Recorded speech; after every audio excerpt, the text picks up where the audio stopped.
The CIA has conducted a number of experiments that seem too science fiction to be real, and yet we keep finding that they are. This program is no exception to that rule. I'm talking ESP, kinesis, and remote viewing. Follow me down the rabbit hole about the Stargate Project.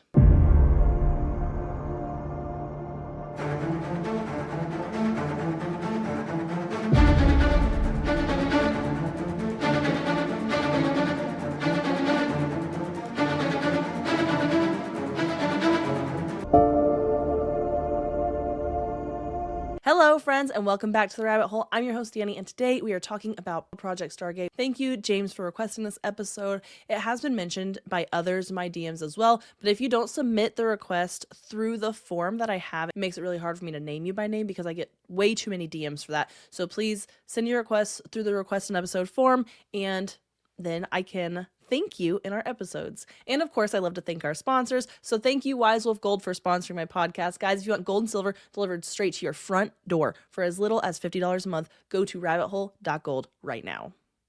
The Stargate Project, as we all refer to it as, has gone by a variety of different names over the years, depending on which agency was operating the program. We know it as the Stargate Project because in 1991, all the programs were consolidated into one, and that was the name it continued on as. In 1970, U.S. intelligence believed that the Soviets were spending about 60 million rubles a year on psychotronic research. So, in response to the claims that the Soviet Union had produced results, the CIA started funding a new program called SCANATE. SCANATE stands for scan by coordinate or scanning by coordinate. These were the initial experiments with psychics. Mind you, the Soviets are doing it is the same reason they gave for MKUltra and for the race to the moon. So it kind of makes me wonder, if their parents ever asked them that old adage, if your friends were all jumping off a bridge, would you do it too? And I bet the answer would probably be yes, and we can get to the bottom way faster. Because their mindset with this project was, if there's even a 1% chance psychic spying works, we can't let the USSR be better at it than we are. SCANATE was exploratory research into remote viewing. It started out as an experiment to test what might be termed micro abilities, but seemed to strengthen a macro ability to remote view locations.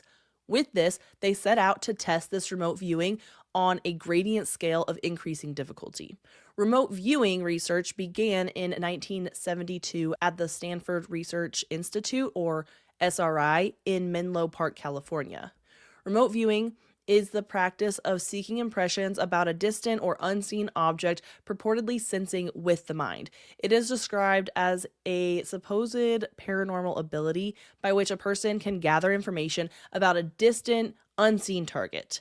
It's important to know that remote viewing is not bound by time and space. A viewer can view anywhere at any time. In early occult and spiritualist literature, it was known as telesthesia and traveling clairvoyance.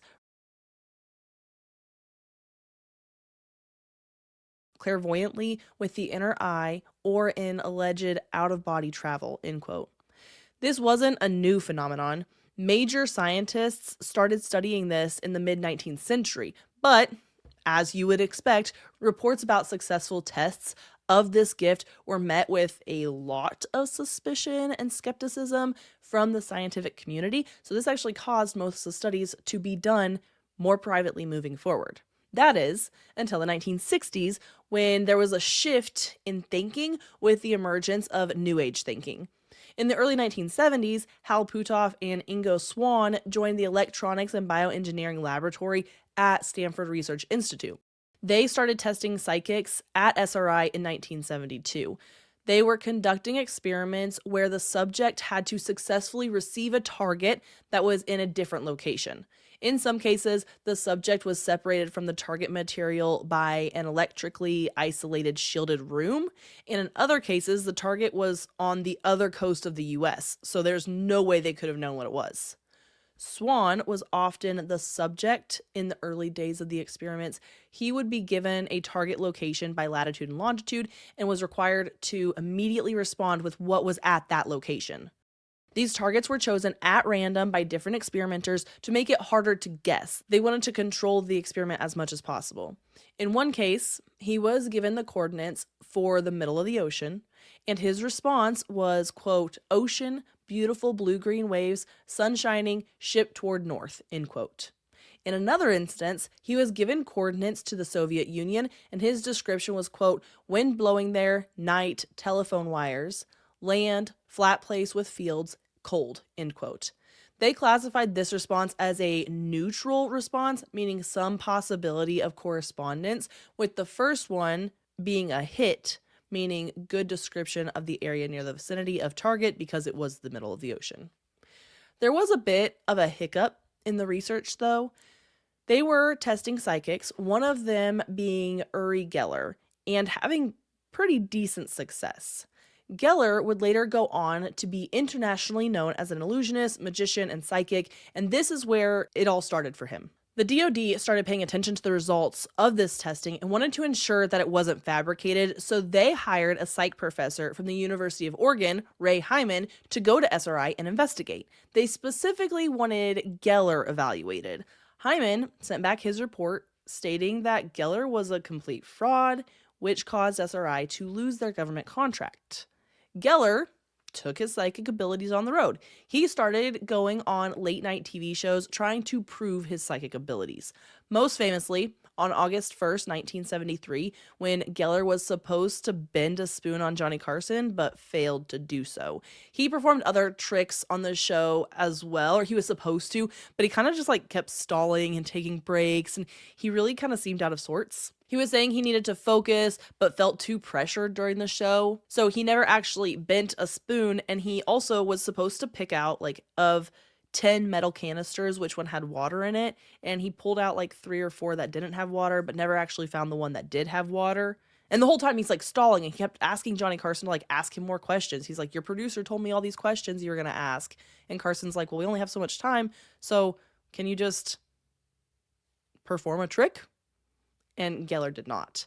Nevertheless, people started following him after this appearance because they believed a real psychic wouldn't be able to perform on demand every time, giving credibility to his performance or lack thereof. However, during the same time, they were having successes with other remote viewers they were also training. In 1973, Pat Price, a retired police inspector, accurately described a secret NSA facility in West Virginia based solely on geographic coordinates provided to him. He gave detailed descriptions about the physical layout of the facility, names of several people working there, and even gave classified code words from file folders that he saw on the desk. Words such as cue ball, 14 ball, 8 ball, and rack up, which all corresponded to real intelligence data.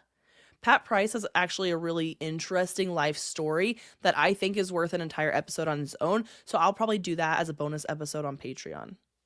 In 1976, a Soviet bomber went down in the Congo.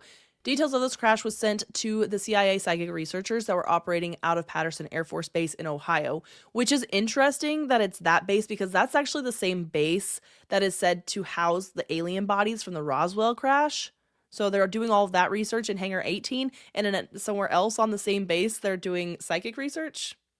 A lot of weird things going on in the Patterson Air Force Base.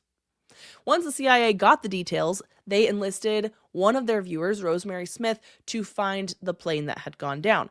She began to draw maps of the Congo and then pointed to a specific area on the map where that plane was. And she was correct. They sent this group out to the location, and they immediately found the plane. During the same time, the CIA wanted to test some other abilities. Although mainly focused on remote viewing, the CIA wanted to test Swan's psychokinesis.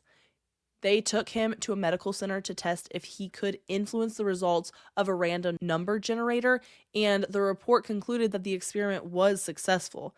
I'm not sure why they focused on remote viewing instead of testing and experimenting with both. Maybe they did psychokinesis under a different project name that we just don't know about. In 1977, the Army Assistant Chief of Staff of Intelligence Systems Exploitation Detachment started the Gondola Wish program. This program's goal was to evaluate potential adversary applications of remote viewing, and in August 1978, they submitted a summary of their work stating, quote, "This investigation revealed a serious threat posed by Soviet parapsychological intelligence collection capability and demonstrated a need for a comprehensive countermeasures program," end quote. And you know what program they chose to train the personnel for the countermeasures operation? The Monroe Institute of Applied Sciences. If you don't remember, the Monroe Institute also played a vital role in the Gifted and Talented program. The report went on to say the parapsychological technique they will be training in is known as out-of-body experience, which means that the person's consciousness is in a spatial location separate from the physical body. Quote, an out-of-body experience differs from what Stanford Research Institute calls remote viewing in that during remote viewing, the subject does not perceive himself to be at the target location, but only observing it, end quote. The reason they were interested in out-of-body experiences is because they could then have, quote, subliminal telepathic communication with individuals at the target location, end quote. So they really wanted to know if they could talk to people and influence people in the places that they were targeting. The military intelligence group wasn't the first one to reach out to the Monroe Institute. After the debacle with SRI, the CIA had shown interest in Robert Monroe in like 1973, 1974, but it really just never went beyond that. A few other three-letter agencies also showed interest, but ultimately didn't pursue him. In 1978, Gondola Wish, which was only an intel gathering operation, transitioned into the operational program Grill Flame. Grill Flame was a joint operation operated by the Defense Intelligence Agency, or DIA, and the Army for 3 years, terminating at the end of the fiscal year 1983. According to the Grill Flame Project report created by the DIA, the main goals were to evaluate the threat the foreign psychoenergetics achievements might pose to U.S. national security and to explore the potential of psychoenergetics for use in U.S. intelligence collection. Psychoenergetics refers to a class of human capabilities that are parapsychological in nature, specifically remote viewing or extrasensory perception, ESP, and psychokinesis. They specify remote viewing and ESP as the ability of an individual to access and describe remote geographic locations or to access and describe concealed data via undefined transmission mechanisms. Psychokinesis is described as the mental ability to influence physical or biological systems via undefined physical mechanisms. Some of the key findings to come out of this project was that remote viewing is a real phenomenon and is not degraded by distance or shielding. Remote viewing ability can be improved by appropriate training procedures. It has the potential for U.S. intelligence applications, and a potential threat to U.S. national security exists from foreign achievements in psychoenergetics. They found that the Chinese and Soviets had high-level government backing, that their research was well-funded. Through this program, they developed training methods, how to evaluate the remote viewing data, and they compiled a database full of research. It was the first time that they were really diving in. The DIA recruited the help of the SRI because they had begun remote viewing research 10 years prior to this and was the best institute for the job. They refined a lot of their techniques during this project, and all the sessions were conducted under controlled conditions. This was for a couple of reasons. They wanted to verify the results that they were getting and to continue to get results. They wanted their success rate to really skyrocket. Some of the tasks assigned to the viewers were to locate hostages, enemy facilities, submarines, and even Soviet weapon systems. When Grill Flame was defunded at the end of fiscal year 1983, it returned to just being an Army program called Center Lane. Center Lane was the name of the remote viewing program, covering from the end of 1983 to 1985 when it lost funding once again. This program was developed by Ingo Swan and Hal Puthoff from SRI. They trained 5 people in the controlled remote viewing, or CRV, method. Not long after the turnover from Grill Flame to Center Lane, the program had another turnover. In 1986, the DIA got involved once again, and the project got the name Sunstreak. This project was not just research-based. They were an operational remote viewing unit with the anticipated applications being descriptions of otherwise inaccessible areas, tip-offs for redirecting other collection assets, narrowing down locations and overall functions, anticipating near-term activities or events, and determining the presence or absence of targets. They wanted to use this for like treaty monitoring and hostage situations. Lastly, in 1991, the project got its final name, Stargate. Operated under the DIA and CIA, this is the last official project utilizing remote viewing. This is when the contract transferred from SRI to Science Applications International Corporation, or SAIC. The three main activity areas this program focused on were foreign assessment, external research, and in-house investigations. Basically, the same things as all the other programs.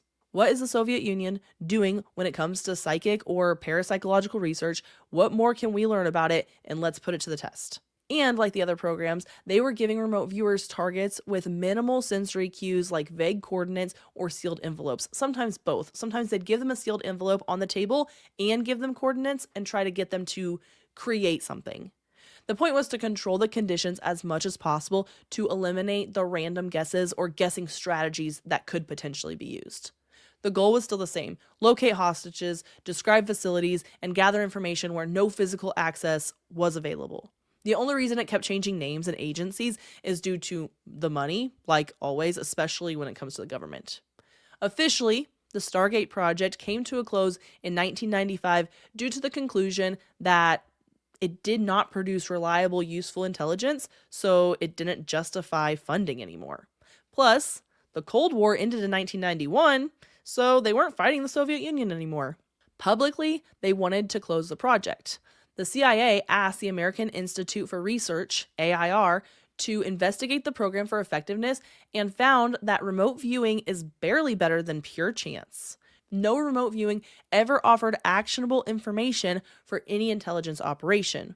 Although, it did offer actionable information when it came to the recovery operation in the case of the Soviet bomber in the Congo, but I guess that doesn't count. Then, the director of the CIA went on ABC News Nightlife to discuss remote viewing and the AIR report and stated that he never knew of a time when viewing had significantly contributed to a policy decision or informed policymakers about critical information.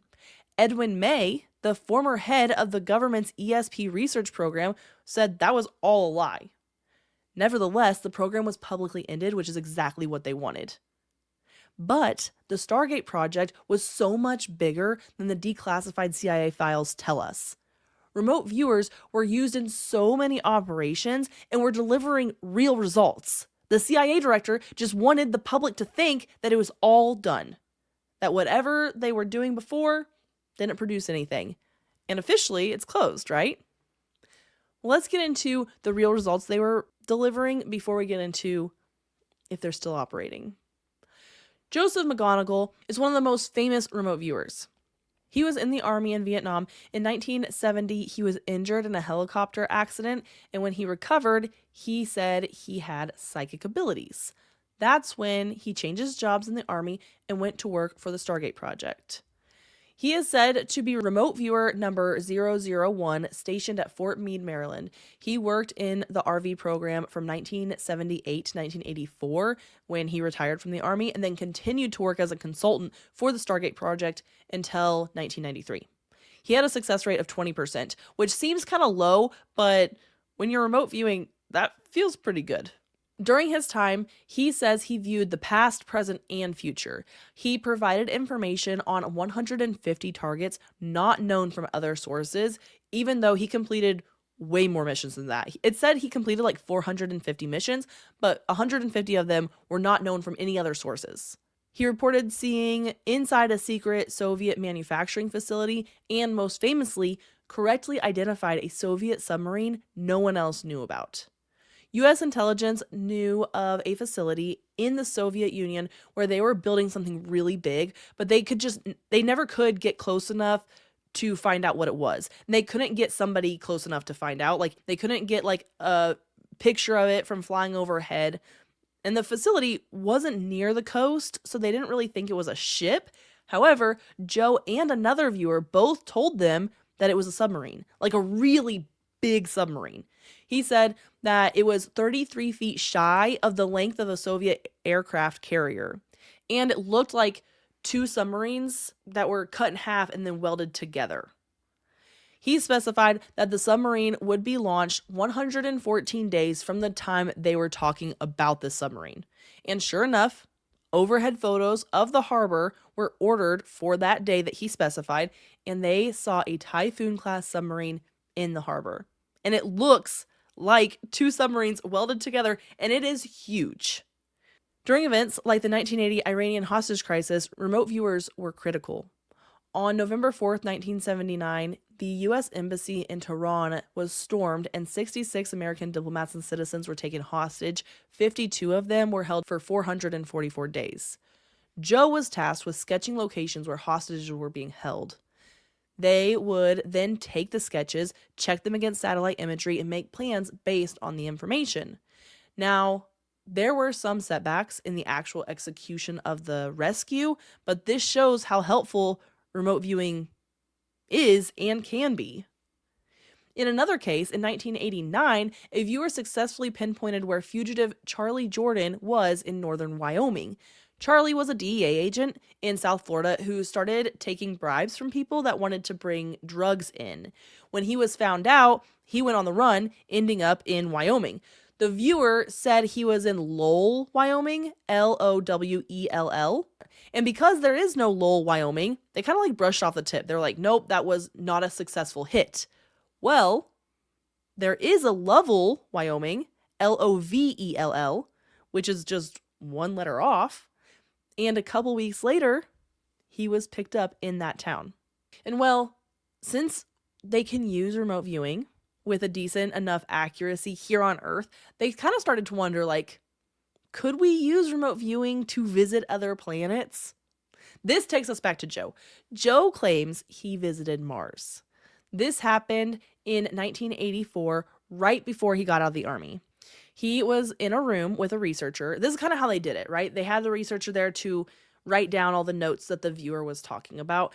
And he was given a sealed envelope and told not to open it. But he was also given a set of coordinates and asked to tell the researcher what he saw. Here's the envelope. Here's the coordinates. Neither him nor the researcher knew what was in the envelope. They both knew the coordinates, but researcher doesn't really know the coordinates, right? Trying not to give anything away to Joe. So then he started to remote view. And he started out by saying he was seeing pyramids of sorts, that they were very high. And he said he saw a perception of a shadow of people, but they were very tall and thin, but it was only a shadow, as if they were there, but they aren't there anymore kind of situation. So the researcher asked him if he could go back in time to when they were there, to which he was kind of having trouble. He said it was like static on the line. It was very fragmented. And he was like trying to put the pieces of the puzzle together. And the researcher was like, don't try to put the puzzles together. Don't try to piece it together. Just give me the raw data. So he said he kept seeing these very large people. They were tall, they were thin, they were wearing really strange clothes. He's then asked in the same session to explore other coordinates. He still doesn't have any information, and he still hadn't opened the envelope. So with the new coordinates and with the sealed envelope, explain to us what you're seeing. He starts explaining an obelisk-looking thing that looked like the Washington Monument.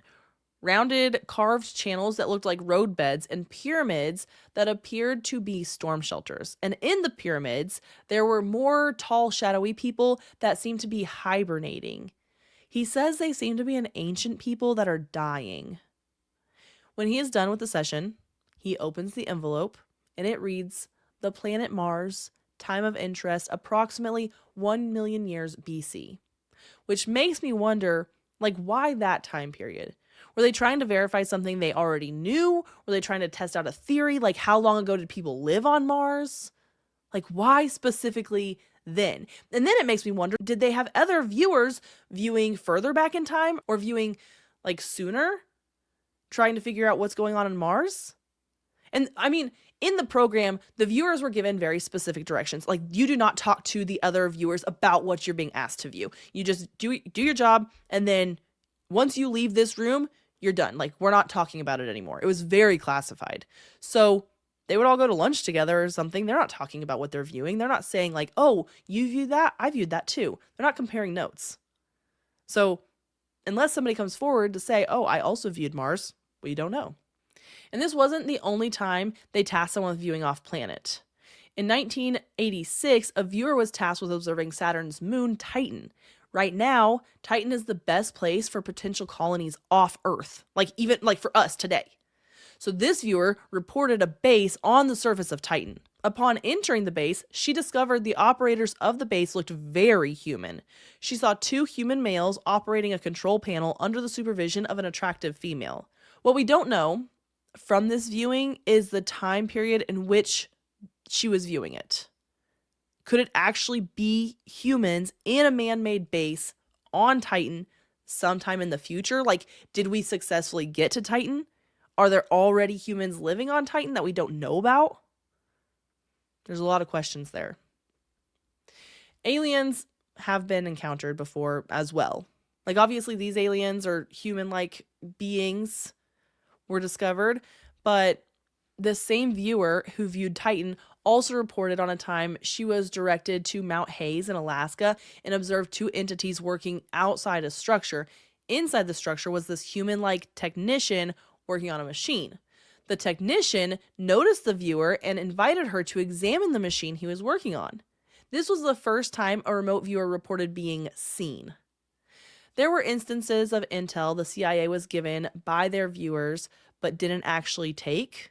Like before we talked about the Charlie Jordan case, on April 20th, 1995, the day after the Oklahoma City bombing, Joe reported that the attack wasn't executed by 2 people, but rather by 5 people, 3 of whom were Arabic. He specifically pointed to Iraq as the likely origin of these foreign Islamic terrorists. One of the weirdest parts about this is that Joe reported a man named Carl to be connected to the bombing. Of course, neither Timothy McVeigh nor Terry Nichols were named or nicknamed Carl, and none of the Arabic suspects were named Carl, but an on-call doctor from a nearby hospital who was the first person on the scene of the bombing was named Carl Spengler, which I think gives credibility to Joe's account of the Oklahoma City bombing. But of course, no one outside of Timothy McVeigh and Terry Nichols were accused of this bombing. Now, Stargate is officially shut down, but like MK Ultra, I don't believe they ever stopped using it.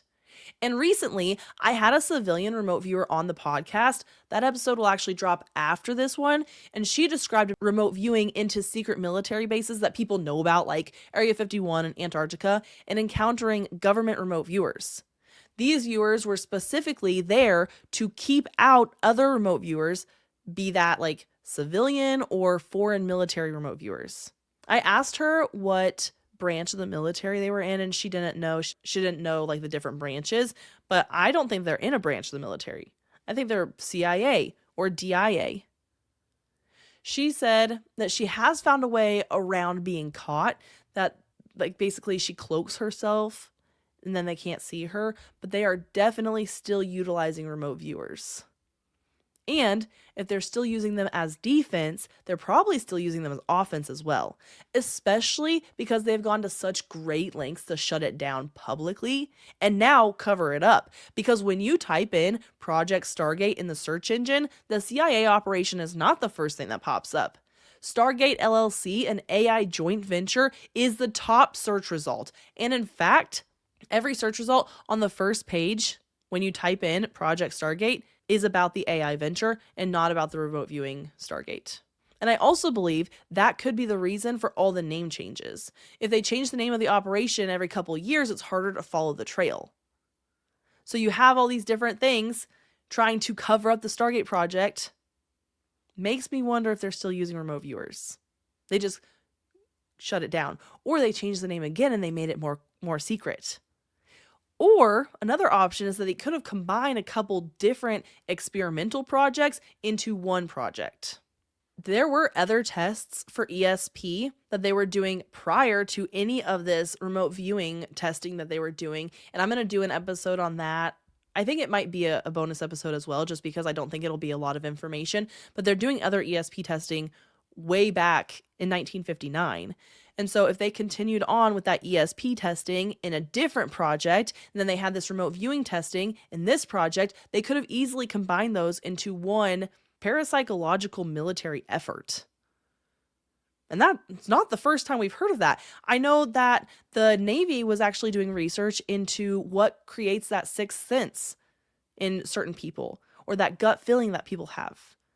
There's been so much interest into these abilities that I don't believe they've shut these projects down. And I'd love to know what you believe. But until next week, my friends, stay skeptical, and I will see you all then. Hey friends, The Rabbit Hole is an independent podcast written, hosted, and produced by me, Danny Mercy. Special thanks to Lindsay for research and writing. If you love the podcast, please leave us a 5-star rating and review wherever you're listening. Follow us on social media at rabbit.holepodcast and visit our website at stayskeptical.com for everything else.